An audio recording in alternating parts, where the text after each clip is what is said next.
I come from a background where my study was in psychology, and really my first career was in sport. I started as an amateur rugby player because the whole game was amateur, and I ended up as a professional rugby player because the game turned professional halfway through my career. But I finished playing rugby 15 years ago, and since that time have started to build a career which is operating across a range of experiences. Once took a ride in a cab in Dublin.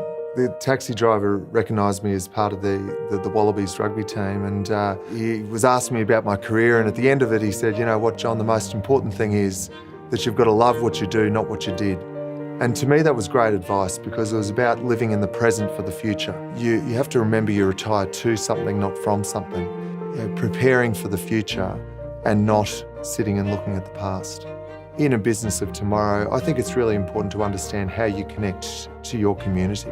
For me, one of the most important support networks has been my family, my immediate family, my wife, my children, the encouragement, the motivation they give you, but also being able to turn to your little brother and get some advice, or your sisters, or your mum or your dad along the way. You may go from one career where you're in the best team in the world to being the dumbest person at the table, but sometimes you're glad you don't know things, because the fact you don't know something enables you to be brave or maybe naive enough to have a go at things.